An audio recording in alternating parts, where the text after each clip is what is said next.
ایک بچہ اپنے ہم عمر لڑکوں کی طرح بہت زیادہ شرارتی تھا۔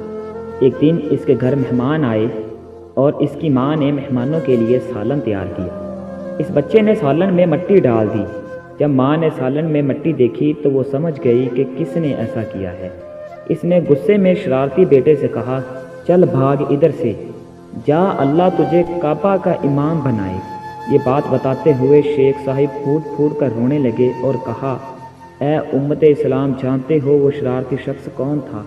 وہ شرارتی بچہ میں ہوں، تمہارے سامنے امام کعبہ عبدالرحمن السدیس۔ شیخ عبدالرحمن السدیس کی ماں کی دعا کی بدولت حرم شریف کا امام بنے اور آج عالم اسلام میں ہر دل پر راج کر رہے ہیں۔ شیخ صاحب فرماتے ہیں، اے ماؤں، اپنی اولاد کے بارے میں اللہ سے ڈرتی رہو، چاہے کتنا ہی غصہ کیوں نہ ہو، بچے کے لیے منہ سے خیر کے کلمے ہی نکالا کرو۔ اولاد کو بددعائیں دینے والی مائیں سن لیں، والدین کی دعا و بد دعا دونوں قبول ہوتی ہیں۔